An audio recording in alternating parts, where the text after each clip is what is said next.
Everyone, welcome to my channel. Today in this video I'm going to show you how to turn off active status on Instagram. This is very quick and easy lesson pattern. Before starting this video, please subscribe my channel and watch this video until end.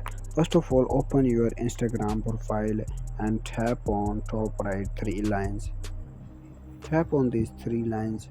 After that, what you need to do, you need to click on search, setting and privacy.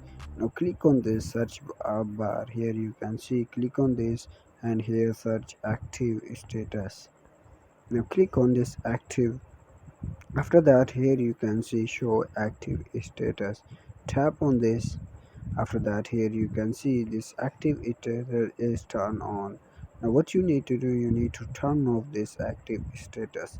Now here you can see I turn on or turn off this. In this way you can turn off active status on Instagram. Thanks for watching this video. Please subscribe my channel. See you in the next video.